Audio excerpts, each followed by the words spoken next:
தூர பகுதியில் ஒரு 100 கிலோமீட்டர் 150 கிலோமீட்டர் வரை காலையில நேரம் எடுத்து உங்களுடைய அன்பு குழந்தைகள் இங்கே அழைத்து வந்து நீட் பரீட்சையினுடைய மார்க் இப்பதான் வந்திருக்குது. அவங்க எழுதியிருக்கக்கூடிய நிறைய என்ட்ரன்ஸ் எக்ஸாமினேஷனுடைய மார்க் எல்லாம் வர ஆரம்பித்திருக்கிறது. கல்லூரிகளுக்கு அவர்கள் எந்த கல்லூரி என்று தேர்வு செய்ய வேண்டும், எந்த கல்லூரிக்கு செல்ல வேண்டும் என்பதை உறுதிப்படுத்த வேண்டும். நிறைய கடினமான முடிவுகளை எடுக்கக்கூடிய நேரம். அந்த நேரத்திலும் கூட நீங்கள் எல்லாம் நேரம் கொடுத்து கோவை கொங்கு நண்பர்கள் சங்கம் அவர்கள் அழைத்திருக்கக்கூடிய இந்த விழாவிற்கு வந்திருக்கக்கூடிய நீங்கள் உண்மையான சிறப்பு விருந்தினர். காரணம், கல்விக்கு முக்கியத்துவம் கொடுக்குறீங்க. இந்த அரை நாள் இங்கே வந்து மேடையில் இருக்கக்கூடியவங்க, மேடைக்கு முன்புறத்தில் இருக்கக்கூடியவங்களை சந்தித்து அவர்களுடைய வாழ்க்கை அனுபவங்கள் எப்படி வந்திருக்கின்றார்கள், என்ன செய்ய வேண்டும் என்பதை எல்லாம் உங்களுடைய குழந்தை செல்வங்கள் செவிவழி மூலமாக கேட்டு அது அவருடைய வாழ்க்கைக்கு ஒரு பெரிய உத்வேகம் கொடுக்கும் என்கின்ற முழு நம்பிக்கையில் இங்கே வந்திருக்கக்கூடிய பெற்றோர்களே, 90 விழுக்காடு மதிப்பெண்களுக்கு மேல் பெற்று உங்களுடைய பள்ளியில நீங்க தலைமை மாணவராக இருக்கலாம். வரக்கூடிய காலத்தில் இன்னும் பெரிய பெரிய பொறுப்புக்கு தலை சிறந்த மருத்துவர்களாக, பொறியாளர்களாக, அந்தந்த துறையினுடைய நிபுணர்களாக, தொழில் முனைவோர்களாக பெரிய பொறுப்புக்கெல்லாம் செல்ல இருக்கின்றீர்கள். இது வெறும் அச்சாரம் மட்டும்தான். அப்படி வந்திருக்கக்கூடிய மாணவ செல்வங்களே, கோவை கொங்கு நண்பர்கள் சங்கத்தினுடைய மூத்த முக்கியமான உறுப்பினர்களே, அதனால நிறைய ப்ரொஃபஷனல்ஸ் இருக்கிறாங்க. ஞாயிற்றுக்கிழமை நிறைய நேரம் அவங்களுக்கு இருக்கும். அவங்க டாக்டர்ஸ் வந்திருக்கிறாங்க, நிறைய அவங்களுக்கு சர்ஜரிஸ் எல்லாம் இருக்கும். அதையெல்லாம் ஒத்தி வைத்து விட்டு எனக்கு ஞாயிற்றுக்கிழமை காலையிலிருந்து மதியம் வரை இது மட்டும்தான் என்னுடைய நோக்கம், எதற்கும் நான் நேரம் கொடுக்க மாட்டேன் என்று வந்திருக்கக்கூடிய எல்லா முக்கியமான உறுப்பினர் பெருமக்களே, உங்களுக்கு மறுபடியும் என்னுடைய வணக்கத்தை தெரிவித்துக் கொள்கின்றேன். அருமை சொந்தங்களே, எனக்கு அவர்கள் சிறப்பு செய்த பொழுது நான் கேட்ட ஒரே கேள்வி என்னன்னா, மேடையில் இருக்கக்கூடிய மற்ற தலைவர்களுக்கும் சிறப்பு பண்ணுவீங்களா அப்படின்னு கேட்டேன். காரணம் என்னன்னா, இந்த மேடையில் இருக்கக்கூடிய எல்லா தலைவர்களுமே எனக்கு ஒரு விதத்தில் இன்ஸ்பிரேஷன். அவர்களை பார்த்து நான் வளர்ந்து கொண்டிருக்கின்றேன், இன்னும் அவர்களை பார்த்து கொண்டே இருக்கின்றேன்.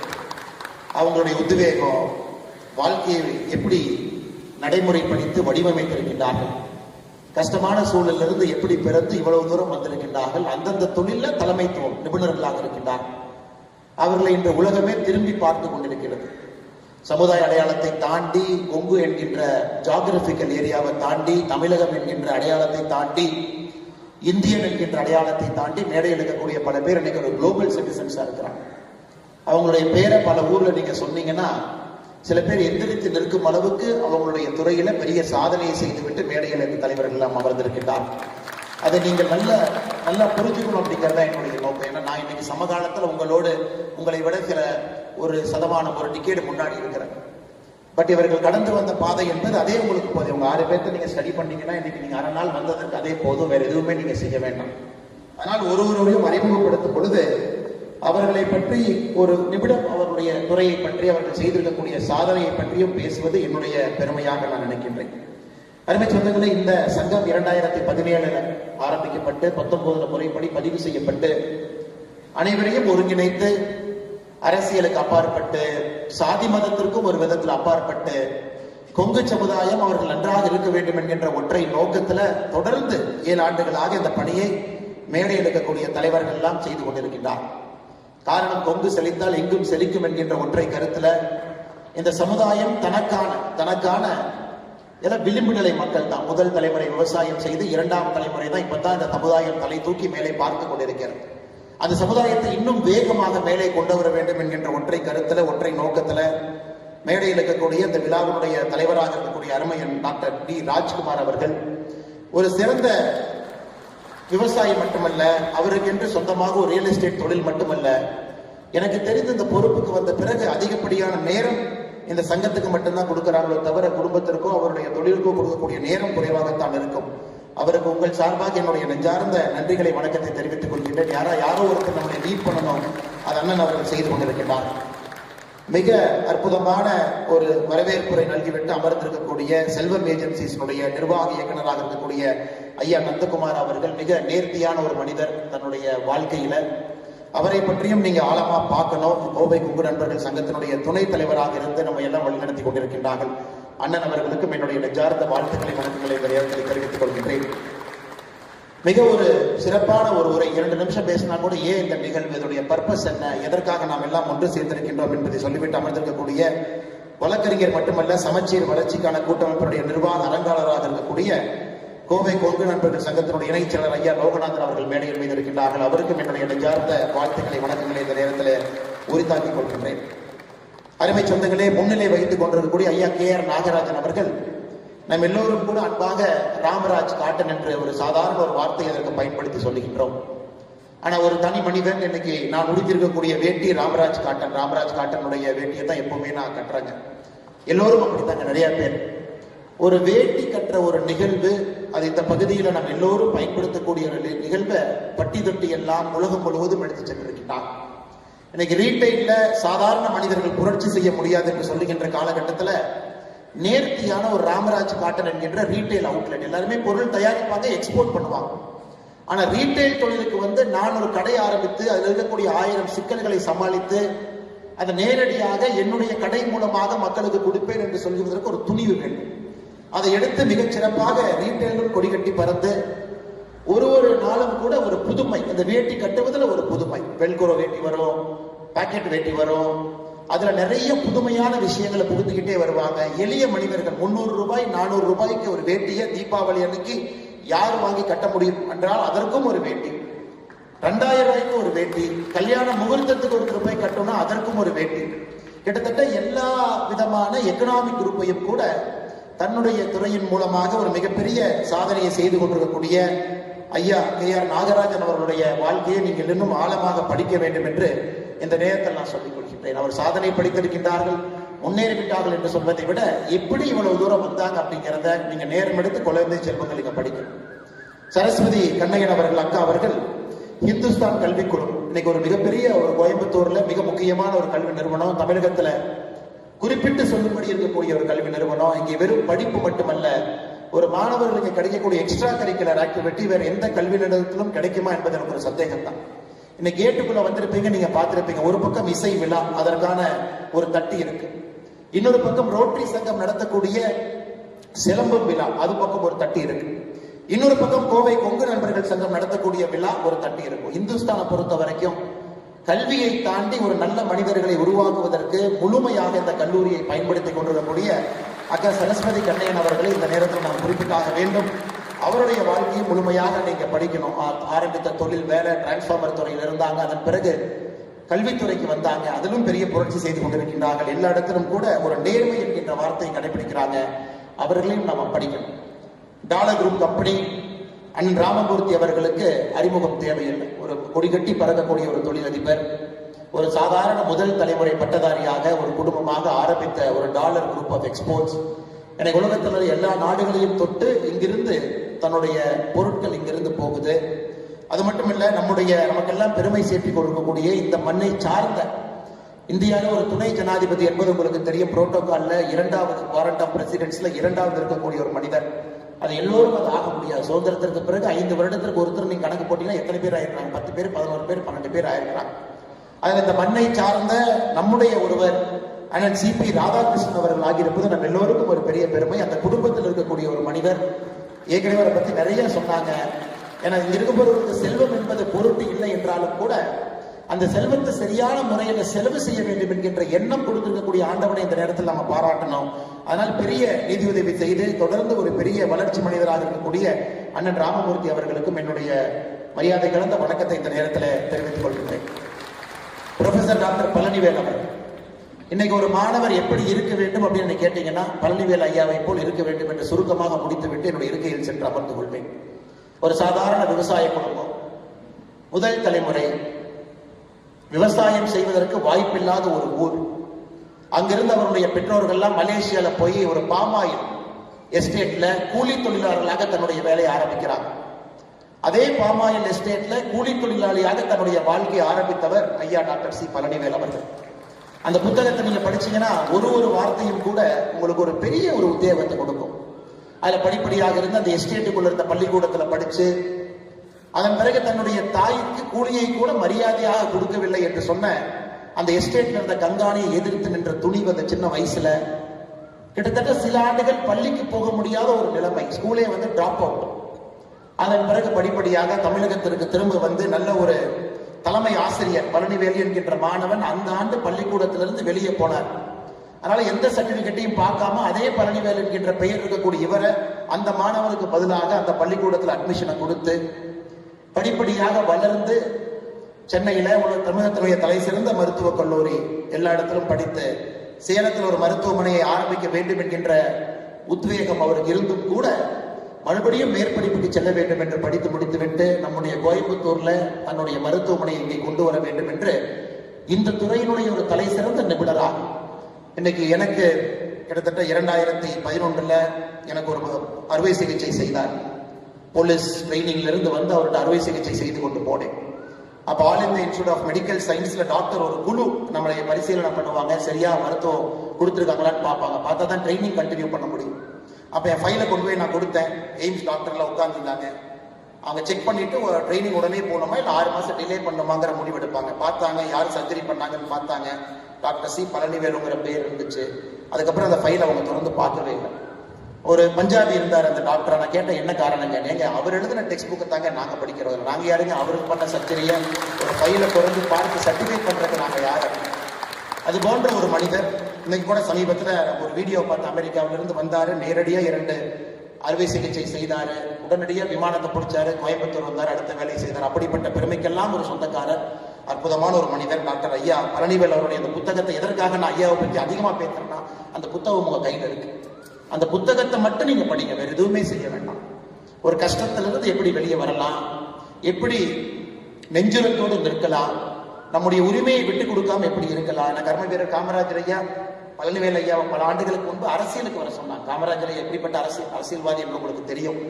அதனாலதான் politics loss is society's gain என்று சொல்வேன். அன்னைக்கு அவர் அரசியலுக்கு சென்றிருக்கலாம், ஒரு எம்எல்ஏ எம்பி மந்திரி ஆகிருக்கலாம், பெரிய பொறுப்புக்கெல்லாம் போயிருக்கலாம். ஆனால் அன்னைக்கு அவருக்கு ஆஃபர் வந்த பொழுது எனக்கு இது வேண்டாம், நான் ஒரு மருத்துவராக மட்டும் இருக்க விருப்பப்படுகின்றேன் என்று அன்னைக்கு அந்த 1960 காலகட்டத்தில் நிறைய பேருக்கு இந்த செய்தி தெரியாது. 1960 காலகட்டத்தில் எனக்கு அரசியல் வேண்டாம், நான் என்னுடைய மருத்துவத்திற்கு மட்டும் மரியாதை கொடுப்பேன் என்று சொன்ன ஒற்றை காரணத்திற்காக நம்ம எல்லோரையும் கற்றுக்கக்கூடிய ஒரு மனிதர். அந்த புத்தகத்தை நீங்க கண்டிப்பா படிக்கணும். வாங்கிட்டீங்க, வீட்டில் வச்சுட்டீங்க, அந்த தவறை பண்ணிடாதீங்க. அந்த புத்தகத்தை நான் 3 முறை படித்து விட்டேன். அடிக்கடி படிப்பேன், அடிக்கடி அந்த புத்தகத்திலிருந்து ரெஃபரன்ஸ் எடுப்பேன் கோட் பண்றதுக்காக. அதற்காக இதை நான் சொல்லுகின்றேன் அருமை சொந்தங்கள். அதே போல முன்னாள் வட்டாட்சியராக கோயம்புத்தூர் பகுதியினுடைய வளர்ச்சிக்கு உறுதுணையாக இருந்தவர். கிட்டத்தட்ட எனக்கு ஒரு 10-12 ஆண்டுகளாக பழக்கம் இருக்கக்கூடிய ஒரு மனிதர்.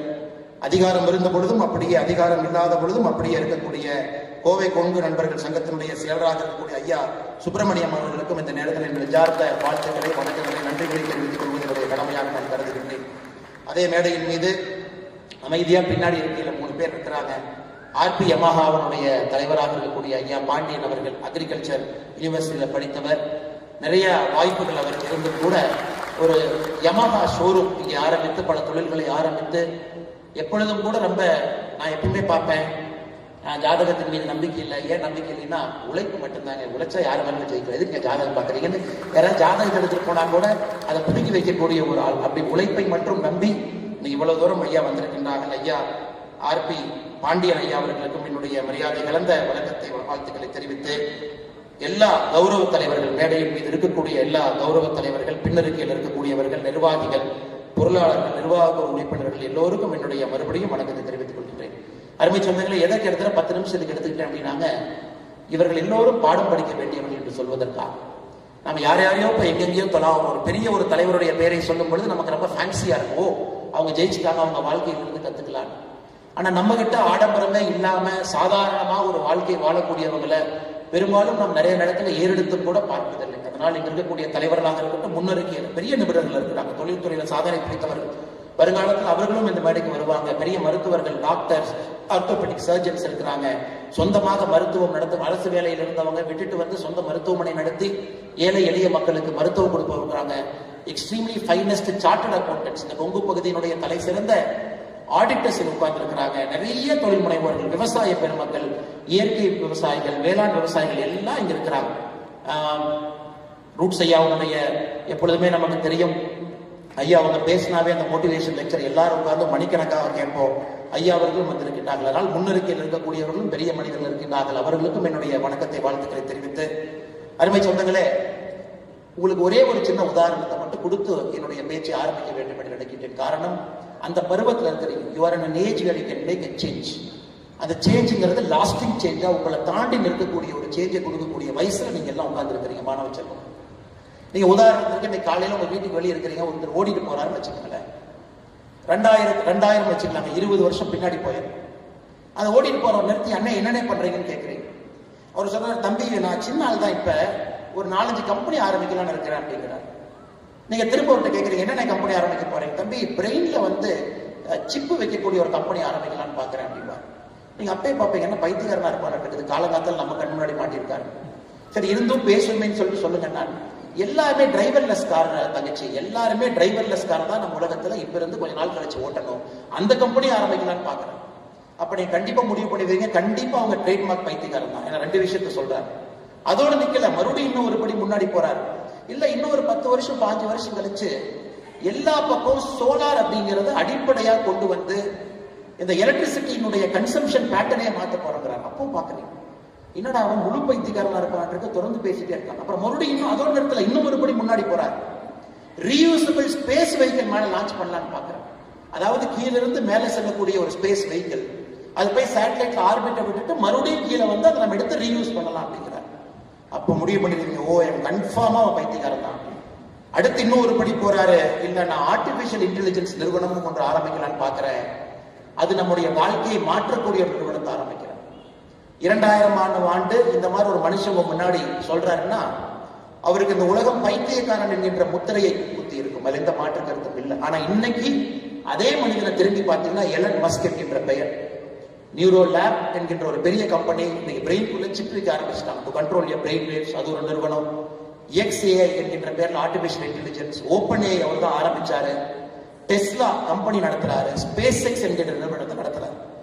எதற்காக நான் சொல்லி ஆரம்பிக்கிறேன்னாங்க, ஒரு ஐடியா எப்பொழுதுமே நீங்க சொல்லும் பொழுது அஹெட் ஆஃப் டைம் இருக்கும் பொழுது உங்களை யாரும் நம்ப மாட்டாங்க. எனக்கு இருக்கக்கூடிய எத்தனையோ குழந்தைகளை உட்கார்ந்து இருக்கிறேன், உங்கள்கிட்ட அந்த ஐடியா உள்ள இருக்கும், நான் செய்யலாம்னு இருக்கேன், ஆனா இன்னைக்கு அது பொருந்தாம இருக்கலாம், இன்னைக்கு சமுதாயத்திற்கு அது சூட் ஆகாம இருக்கலாம். ஆனா எப்பவுமே நான் வச்சுக்கங்க, மக்கள் உங்களை சுற்றி இருப்பவர்கள் அந்த ஐடியாவை அந்த நேரத்துல வரும்பொழுது மட்டும்தான் அதை ஏற்றுக்கொள்வார்கள். ஆனா செய்ய வேண்டியது உங்களுடைய கடமை, அதை நோக்கி மக்களை நடத்தி கொண்டு செல்வது உங்களுடைய கடமை. எதற்காக அதை சொல்றாங்க, உங்க முன்னாடி ரொம்ப சேஃபான ஃபீல்டு நிறைய இருக்கு. Engineering is very safe field.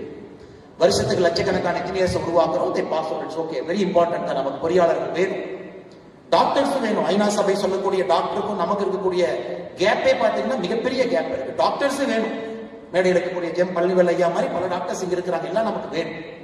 அதே போல ஆர்ட்ஸ் கல்லூரி, நான் போறேன், நான் படிக்கிறேன், பிஎஸ்சி பிஏ எல்லாம் படிக்கிறேன், அதுவும் வேண்டும்.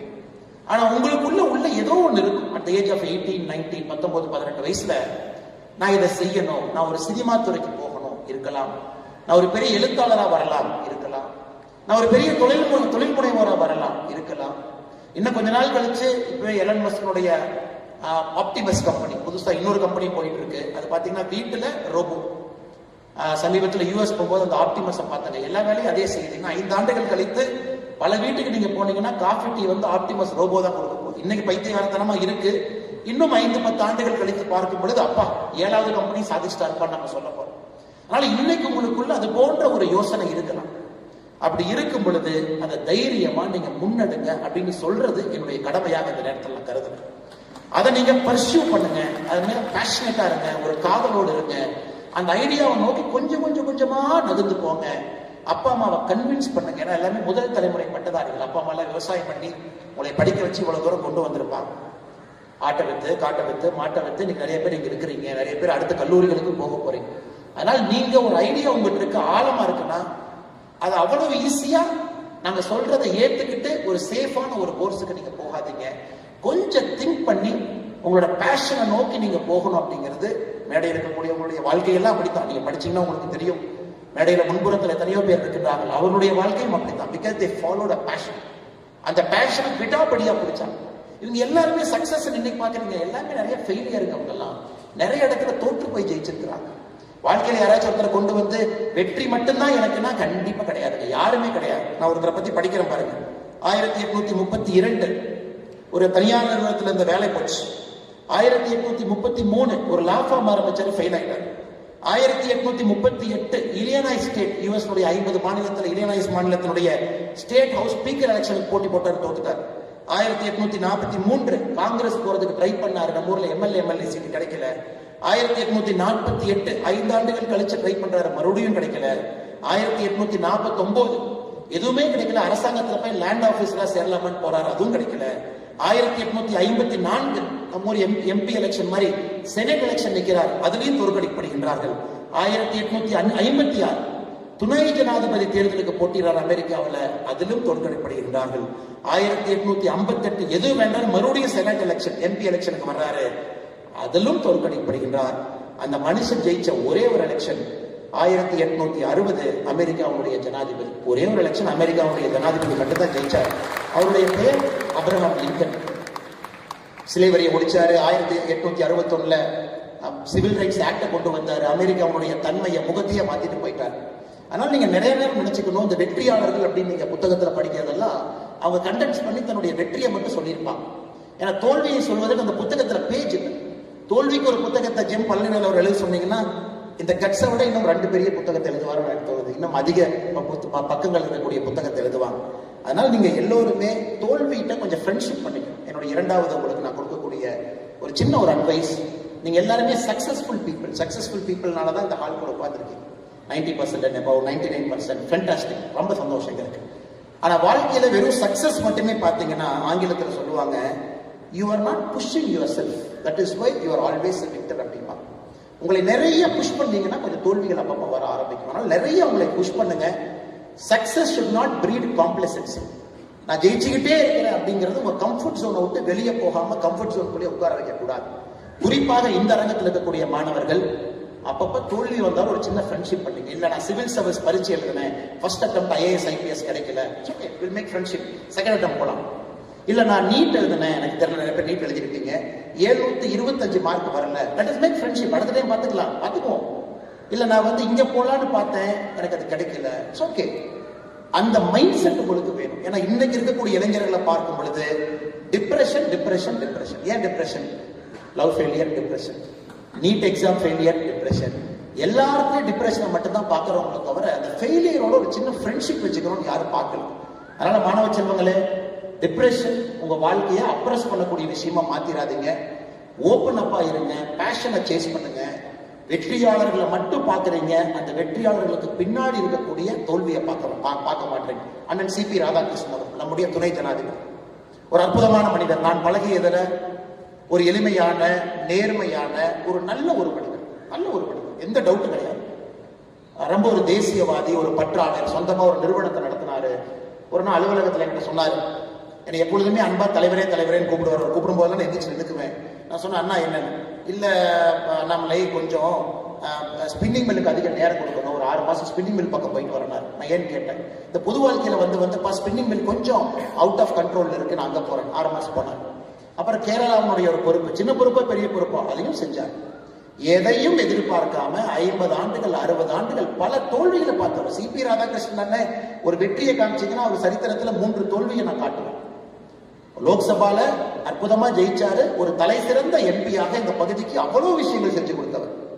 அதே மண்ணில் அதே லோக்சபால அவருக்கு வெற்றியும் கிடைக்கல. ஆனாலும் அவருடைய முகத்தை பொறுத்தவரை அப்படியேதான் வண்டி ஓடும். இன்னைக்கு எவ்வளவு பெரிய பொறுப்பு, இந்த நாட்டினுடைய துணை ஜனாதிபதி என்கின்ற உயரிய பொறுப்பு. அவர் வெற்றி மட்டும் பண்ணலாம் அவர் கிடைச்சதெல்லாம் இல்ல.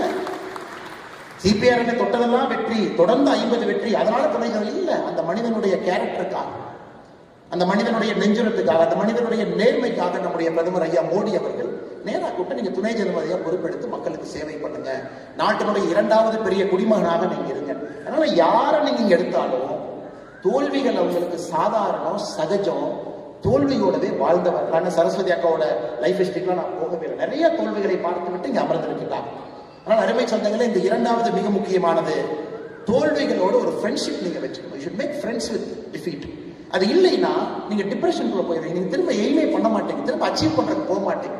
அதுவும் என்னுடைய அன்பான வேண்டுகோளாக நீங்க எடுத்துக்கொள்ள வேண்டும். நேற்று நீங்க பார்த்திருப்பீங்க, ஜூலை 18, 2026 பிரதமர் பேசினாங்க. ஸ்டேஜ்ல பாத்தீங்கன்னா ISRO சேர்மன் நாராயண சார் இருக்கிறாங்க. ஒரு 2 சின்ன பசங்க மாதிரி 2 பேர் இருந்தாங்க. டிவி பாத்தீங்களான்னு தெரியல. அந்த ஒரு சின்ன தம்பி போன்ல பிரதமர்கிட்ட பேசுறாரு, லவுட் ஸ்பீக்கர் போட்டு மைக்ல நம்ம எல்லாம் கேட்கிறோம். நேற்று என்ன சரித்திரம், இந்தியாவுடைய சரித்திரம் நேற்று எப்படி மாற்றி எழுதப்பட்டது? நேற்று இந்தியாவுடைய சரித்திரம் எப்படி மாற்றி எழுதப்பட்டதுன்னா, 2 பசங்க பவன்குமார் சந்தனா நாகா பாரத் தாக்கா ஹைதராபாத்ல இருக்கக்கூடிய ஒரு நிறுவனம் ஸ்கை ரூட் ஏரோஸ்பேஸ் இந்தியாவுடைய ஃபர்ஸ்ட் இந்தியாவில் உருவாக்கிய ஒரு பிரைவேட் ஸ்பேஸ் ஷிப்பை நேற்று நாம லான்ச் பண்ணியிருக்கிறோம். கவர்மெண்ட் அதுக்கு சம்பந்தம் இல்லைங்க. லான்ச் பேட் மட்டும்தான் ஐஎஸ்ஆர்ஓ, லான்ச் பேட் மட்டும்தான் ஸ்ரீஹரிகோட்டா. ஐஎஸ்ஆர்ஓ ஒரு மைனர் ஃபண்டிங் அந்த கம்பெனி கொடுத்தாங்க. அந்த 2 பசங்களும் ஐஎஸ்ஆர்ஓல இன்ஜினியரா இருந்தவங்க. 8 ஆண்டுகளுக்கு முன்பு ஐஎஸ்ஆர்ஓல இருந்து வெளியே போய் ஏன் நம்ம சொந்தமா ஒரு கம்பெனி ஆரம்பிக்க கூடாது, 2000 எப்படி எலன் மஸ்க் நான் சொந்தமா ஒரு கம்பெனி ஆரம்பிப்பேன், ஸ்பேஸ் எக்ஸ் மாதிரி ஆரம்பிப்பேன்னு சொன்னவங்களை 2016 இந்த 2 பசங்களும் அதை ஆரம்பித்து படிப்படியா இவங்களே போய் 4 பேருக்கு அந்த ஐடியாவை கொடுத்து பணம் வாங்கி பிரைவேட் ஸ்பேஸ் ஷிப்பை பில்ட் பண்ணி, இந்தியாவை பொறுத்த வரைக்கும் பாத்தீங்கன்னா பிஎஸ்எல்வி ஜிஎஸ்எல்வி இருக்கும், இவங்களே பிரைவேட்டா பில்ட் பண்ணி அதுக்குள்ள 4 பிரைவேட் காரங்களோட சேட்டலைட்டை லோட் பண்ணி நேற்று ஸ்ரீஹரிகோட்டால வந்து லான்ச் பண்ணி சக்சஸ் ஆச்சு. அதற்கு பிரதமர் கூப்பிட்டு பாராட்டுறாரு. அந்த 2 பசங்களுக்கும் மேடையின் மீது இந்த நாட்டினுடைய பிரதமருடைய வார்த்தை பாருங்க, இந்த நாட்டினுடைய ஸ்பேஸ் எக்ஸ்ப்ளோரேஷனை பொறுத்த வரைக்கும் விண்வெளிக்கு செல்வதை பொறுத்தவரை இது ஒரு மைல்கல்ங்கிற வார்த்தையை பிரதமர் பயன்படுத்துறாங்க. ஏன்னா கிட்டத்தட்ட 46 ஆண்டுகளுக்கு முன்பு நேற்று 2026 46 ஆண்டு முன்னாடி போட்டீங்கன்னா 1980 இதே தேதி ஜூலை 18 தான் நம்முடைய ஃபர்ஸ்ட் ராக்கெட் SLV-3 ஸ்ரீஹரிகோட்டால இருந்து இந்தியன் ராக்கெட் வெற்றிகரமாக சோதனையை தாண்டி மேல போச்சு. 46 ஆண்டுகளுக்கு முன்பு அரசு செஞ்சிச்சு. 46 ஆண்டுகள் கழிச்சு 2 பிரைவேட் சிட்டிசன்ஸ் பண்ணிருக்கணும். அப்ப எவ்வளவு தெரிஞ்சிருக்கும், மெட்டீரியல் சயின்ஸ் இன்ஜினியரிங் தெரிஞ்சிருக்கணும், ஏரோடைனமிக்ஸ் ஹைட்ரோடைனமிக்ஸ் இவ்வளவு விஷயங்கள் தெரிஞ்சிருக்கணும், பார்ட்டிகல் பிசிக்ஸ் தெரிஞ்சிருக்கணும். அது எல்லாம் அரசுகள் இருக்கும். ஏன்னா 1000 இன்ஜினியர்ஸ் இருப்பாங்க ஐஎஸ்ஆர்ஓல, ஒருத்தரும் ஒரு வேலையை செய்வாங்க, கம்பைன் பண்ணி செய்யலாம். ஆனா 2 பசங்க 8 வருஷத்துல ஒரு நிறுவனத்தை ஆரம்பித்து இவ்வளவு விஷயங்களை சரி செய்து சக்சஸ்ஃபுல்லா லான்ச் பண்ணிருக்காங்க. சாதாரண நிகழ்வு. அதுவும் உங்களுக்கு ஒரு பாடம். ஒருவர் செய்ய முடியவில்லை என்றால் இதுவரை யாரும் செய்யலின்னு அர்த்தம் கிடையாதுங்க, யாரும் முயற்சி செய்யலின்னு அர்த்தம். ஸோ இந்தியாவில் இந்த பசங்க முயற்சி பண்ணாங்க. நேற்று ஜூலை 18 2026 சொந்தமாக தனியார் நிறுவனம் ஒரு ஆனா ஃபர்ஸ்ட் லான்ச் பண்ண சக்சஸா 1979 ஆகஸ்ட் 10 அந்த ஃபர்ஸ்ட் சக்சஸ் முன்னாடி ஒரு வருஷம் முன்னாடி போனீங்கன்னா SLV-3 கிளம்பிச்சு. எல்லாரும் உட்கார்ந்து பார்த்தா அதான் இந்தியாவோட ஃபர்ஸ்ட் ராக்கெட். எல்லாரும் உட்கார்ந்து பார்த்தோம். 317 செகண்ட் தாண்டி ராக்கெட் என்ன வேகத்துல மேல போச்சோ அதே வேகத்துல கீழே வந்துருச்சு. அது ஃபெயிலியர். அப்ப ப்ரொஃபசர் சதீஷ் தவன் ஏபிஜே அப்துல் கலாம் ஐயா மிஷன் ஹெட்டா இருக்கிறாங்க. பத்திரிகை நண்பர்கள் கேட்கிறாங்க, என்னங்க சுதந்திரம் கிடைச்சு இத்தனை வருஷம் ஆச்சு, 1979 இன்னும் பிரிட்டிஷ்காரன் சொல்லுவீங்களா, 32 வருஷம் ஆச்சு சுதந்திரம் கிடைச்சு, ஏன் ஃபெயிலியர்? சதீஷ் தவன் கலாம் அவர்கள் புத்தகத்தில் எழுதுறாங்க, எனக்கு லைட்டா அப்படியே ஒரு சின்ன பயம். ஏன்னா நான் தான் மிஷன் ஹெட், அப்ப நான் தான் பொறுப்பேற்றுக்கணும். அப்ப ஐஎஸ்ஓ தலைவராக இருக்கக்கூடிய சதீஷ் தவன் அவர் கை நீட்டி சொல்றாரு, இவங்க இல்லைங்க, நான் தான் பொறுப்பு, நான் தான் ஐஎஸ்ஆர்ஓடைய தலைவர், அடுத்தது நான் சக்சஸ் பண்ணி காட்டுறேன். கலாம் ஐயாவை பேசவே இல்லை, ப்ரொடெக்ட் பண்றாரு. அதே கலாம் தன்னுடைய புத்தகத்தில் எழுதுறாரு. நம்ம இந்த ஃபெயிலியரை பார்க்கும் பொழுதெல்லாம் நம்ம மேல ஒரு மென்டார் இருக்கும் பொழுது வாழ்க்கை ரொம்ப சுவையாக இருக்கும் அப்படிங்கிறார். அதனால உங்களுக்கு 3வது உங்களுக்கு ஒரு மென்டார் நீங்க வச்சுக்கணும். மென்டார் இன்னைக்கு நீங்க இன்ஜினியர் டாக்டர் எங்க போனாலும் கூட யாரோ ஒரு மனிதர்கிட்ட தொலைபேசியில பேசும் அளவுக்கு ஒரு தொடர்பு இருக்கணும். எனக்கு ஒரு டவுட் இருக்கு, இவங்களை கூட நீங்க மென்டாரா வைக்கலாம். அவங்க யாரும் வேண்டாம்னு சொல்லவே மாட்டாங்க. இந்த நிகழ்ச்சி முடிஞ்சு உங்க நம்பரை கொடுங்க அல்லது PA நம்பரை கொடுங்க, நான் உங்களை 6 மாசத்துக்கு ஒருக்கா வந்து பார்க்கலாமா, இல்ல 1 வருஷத்துக்கு ஒருக்கா வந்து பார்க்கலாமா, உங்கள்கிட்ட நான் சில விஷயங்கள் என்னுடைய வாழ்க்கையை பத்தி பேச நினைக்கிறேன், உங்க அனுபவம் எனக்கு சொல்லிக் கொடுங்க, அதுல இருந்து நீங்க பண்ண சில தப்ப பண்ணாம நான் இன்னும் வேகமாக முன்னேற பார்க்கிறேன் அப்படின்னு சொல்லும் அளவுக்கு இந்த நிகழ்ச்சி முடிச்சு உங்களுக்கு தைரியம் இருக்கணும். அதை கண்டிப்பாக மேடையில் இருக்கக்கூடிய எல்லோரும் அதை ஏற்றுக்கொள்வாங்க. they would like to be mentors. இன்னைக்கு இங்க வந்தாங்க ஐயா ராஜ்குமார் அவர்கள், மேடையில் இருக்கக்கூடிய தலைவர்கள் ஏற்பாடு செஞ்சிருக்கிறாங்க, எல்லோருக்குமே ஒரு நிதியுதவி செஞ்சாங்க, பாராட்டினாங்க, போனாங்க அப்படின்னு அந்த நிகழ்வு இருக்கக்கூடாது. இவ்வளவு உயரம் வந்தவர்கள் உங்களை பிடித்து இன்னும் இதை விட உயரத்திற்கு தூக்கி விடுவதற்காகத்தான் அந்த தலைவர்கள் இருக்கின்றார்கள் என்பதை நீங்கள் மறந்துவிடக்கூடாது. அருமை சொன்னாங்க, எப்படி APJ அப்துல் கலாம் ஐயா ஒரு ப்ரொஃபசர் சதீஷ் தவன் கிடைச்சாங்களோ அதே போல உங்களுக்கு இங்க இருக்கக்கூடிய எல்லோரையும் நீங்க பார்க்கலாம், சந்திக்கலாம். நான் ஆடிட்டிங் போனோம், ஐயா உட்கார்ந்து இருக்கிறாங்க. நான் மருத்துவர் ஆகணும், நிறைய மருத்துவர்கள் இங்க இருக்கிறாங்க. ஆயுர்வேதா போகணும், அங்க ஒரு நண்பர் இருக்கிறாங்க. பிசினஸ் பண்ணணும், இங்க இருக்கிறாங்க. கார்டு கொடுப்பீங்களா, நம்பர் கொடுப்பீங்களா, உங்களுக்கு நான் பேசுவேன். இல்லாட்டி இந்த மென்டார்ஷிப் உங்களுக்கு எங்க கிடைக்கும்னு யோசிச்சு பாருங்க. நீங்க கல்லூரிக்குள்ள போன பிறகு உங்களுக்கு நிறைய நண்பர்கள் இருப்பாங்க, மென்டார்ஸ் எங்க கிடைக்கும். அதனால என்னுடைய 3வது அன்பான வேண்டுகோள், மென்டார்ஸ் உங்க லைஃப்ல மிக மிக முக்கியம். நீங்கள் அதை வைத்துக் கொள்ள வேண்டும் என்கின்ற அன்பான வேண்டுகோளையும் இந்த நேரத்தில் நான் வைத்துக் கொள்கிறேன். அருமை சொந்தங்களே, கடைசி 10 நிமிடம் நான் வந்துவிட்டேன். உங்களுடைய தந்தை தாய், உங்களுடைய மூத்தவர்கள், வீட்டில் இருக்கக்கூடிய பெரியவங்க, தாத்தா பாட்டி, அப்பா அப்பத்தா, அவங்களாம் பார்த்தீங்கன்னா இந்தியாங்கிற நாடு இருக்குமா, தாங்குமா, சுதந்திரத்திற்கு பிறகு இந்தியா ஒருமைப்பாடாக இருக்க முடியுமா அப்படிங்கிற காலகட்டத்தில் வாழ்ந்தோம். இந்தியாங்கிற நாடு இருக்குமா, சைனாவோட யுத்தம், பாகிஸ்தானோட யுத்தம், இந்த நாடு இருந்து விடுமா? ஏன்னா நமக்கு சுதந்திரம் கிடைத்த பொழுதே வின்ஸ்டன் சர்ச்சில் சொன்னார், India as a country is no more than a line and equator அப்படின்னார். இந்தியாவை பொறுத்த வரைக்கும் ஈக்குவேட்டர் ஒரு லைன் மாதிரி இந்தியா. இதெல்லாம் பிராக்மெண்ட் ஆகி சின்ன பின்னமாக போகுது. இத்தனை ஜாதிகள் இருக்கு, இத்தனை மொழிகள் பேசுறாங்க, இத்தனை டைலக்ட் இருக்கு, வட்டார வழக்கு மொழி இருக்கு. எப்படி இந்த நாடு ஒருங்கிணைப்பாக இருக்கும்? ஹவுஸ் ஆஃப் காமன்ஸ்ல வின்ஸ்டன் சர்ச்சில் நமக்கு சுதந்திரம் கிடைத்த பிறகு பேசுறாரு.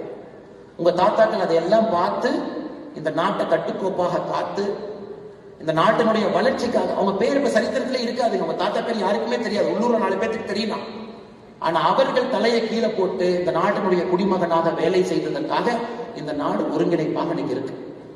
அடுத்து உங்களுடைய தந்தை, தாய், அவங்கெல்லாம் வந்த காலகட்டத்தில் அந்த நாடு ஒருங்கிணைப்பாயிருச்சு. இந்த நாடு பொழைச்சுக்கும். ஆனா இந்த நாடு ஒரு 10ஓட 11 தான் இருக்க மாட்டிருக்கு. ஒரு 50வது நாடு, 80வது நாடு, 100வது நாடு தான் நம்ம இருக்க மாட்டிருக்கு. வேலைக்கு போனாவே RBI பேங்க், பிரைவேட் பேங்க் எல்லாம் கிடையவே கிடையாது. எம்ப்ளாய்மெண்ட் எக்ஸ்சேஞ்சில் போய் பதிவு பண்ணணும். வாய்ப்பே இல்லாம தந்தை தாய் அவர்களும் தலையை கீழே போட்டு வேலை செய்து நல்ல ஒரு வாழ்க்கையை உங்களுக்கு வடிவமைத்து கொடுத்து உங்களை இங்கே கொண்டு வந்து நிறுத்திட்டாங்க. நீங்க யோசிச்சு பாருங்க, உங்களுக்கு தாத்தாக்கு கிடைக்காத ஒரு இந்தியா உங்களுக்கு கிடைச்சிருக்கு. அப்பா அம்மாவுக்கு கிடைக்காத இந்தியா, அவங்களுடைய உருவாக்கி அவர்களுக்கு கிடைக்காத இந்தியா உங்களுக்கு கிடைச்சிருக்கு. அப்ப நீங்க ரிஸ்க் எடுக்கல, போல்டா இல்ல, இன்னும் தைரியமா நீங்க பணி செய்யல, இன்னும் அடுத்த கட்டம் நீங்க சிந்திக்கலனா உங்களுடைய வாழ்க்கைக்கு நீங்களே துரோகம் செய்து கொண்டிருக்கிறீர்கள். பெருசா திங்க் பண்ணுங்க, பிக்கா திங்க் பண்ணுங்க, போல்டா திங்க் பண்ணுங்க. இந்த இந்தியாவை பொறுத்தவரை இன்னைக்கு உலகத்தினுடைய 4வது பெரிய பொருளாதார நாடா வந்துட்டோம்.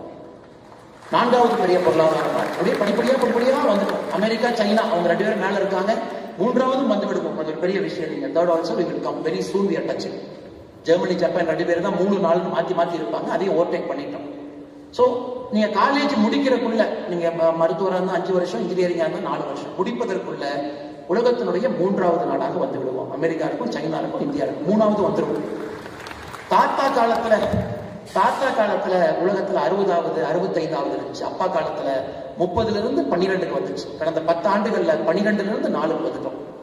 அதனால நீங்க பெருசா திங்க் பண்ணாம, அரைச்சமாவ தயவு செஞ்சு அரைக்காம புதுசா யோசிச்சு அதை இன்னும் சிறப்பா செய்து, டாக்டர்னா சாதாரண டாக்டர் இல்ல, நிபுணர் அப்படிங்கிற பேர். இன்ஜினியர்னா சாதாரண இன்ஜினியர் இல்ல, நிபுணர்ங்கிற பேர். நான் ப்ரொஃபஸரா போறேன், சாதாரண ப்ரொஃபஸர் இல்ல, நோபல் லாரேட் வரும் அளவுக்கு ரிசர்ச் செய்யக்கூடிய ப்ரொஃபஸர். ஒரு நிறுவனம் ஆரம்பிக்கிறேன், சாதாரண நிறுவனம் இல்ல, ராமராஜ் காட்டனை விட 10 மடங்கு வளரக்கூடிய நிறுவனம் அப்படின்னு வச்சாதான் அவங்களுக்கு சந்தோஷம். நீங்க வந்து நான் இன்னொரு ராமராஜ் காட்டனை உருவாக்க போறேன்னா, அவர் எதுவுமே இல்லாத காலத்துல ராமராஜ் காட்டனை உருவாக்கி நான் முன்பு பார்த்திருக்கிறார்.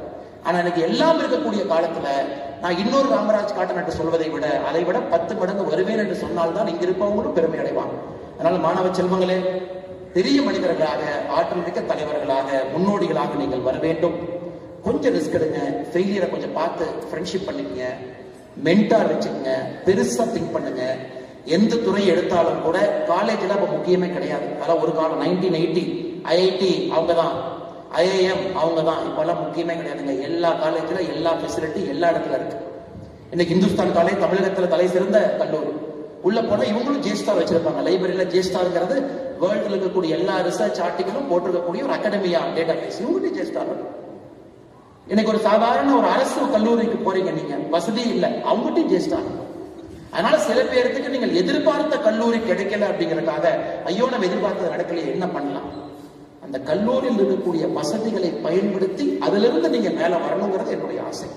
அதனால எனக்கு IIT கிடைக்கல, IIM கிடைக்கல, IAS கிடைக்கல, வேண்டாம், கிடைக்காட்டி பரவாயில்லைங்க. அதை விட 10 மடங்கு மேல போடுவதற்கான வாய்ப்பு உங்க கையில் இருக்கு. அதையும் மனம் தளராம நீங்கள் அதை எடுத்து செய்ய வேண்டும் என்று சொல்லி, இங்க இருக்கக்கூடிய உங்களுடைய தந்தை தாய்க்கு நிச்சயமாக நான் தலை வணங்கி ஆக வேண்டும். காரணம், உங்களை பார்க்கும் பொழுதே கிட்டத்தட்ட நானும் இதே போல ஒரு அரங்கத்துல எத்தனையோ ஆண்டுகளுக்கு முன்பு எங்கேயும் அமர்ந்திருந்த போல ஒரு ஞாபகம் எனக்கு வருது. அப்ப அப்பா அம்மா எவ்வளவு கஷ்டப்பட்டு உங்களை கொண்டு வந்து உட்கார வச்சிருப்பாங்க. அதை எப்பவுமே மறந்து விடாதீர்கள். எவ்வளவு பெரிய உயரத்துக்கு நீங்க போனாலும், என்ன செய்தாலும், சமுதாயம் உங்களை நல்லவர் என்று பாராட்டினாலும் தூட்டினாலும், எப்படிப்பட்ட நிலைமை இருந்தாலும், உங்களுக்கு இருக்கக்கூடிய ஒரே ஒரு ஃபைனல் சொத்து உங்கள் குடும்பம் என்பதை மறந்து விடாது. இது ஃபைனல் சொத்து.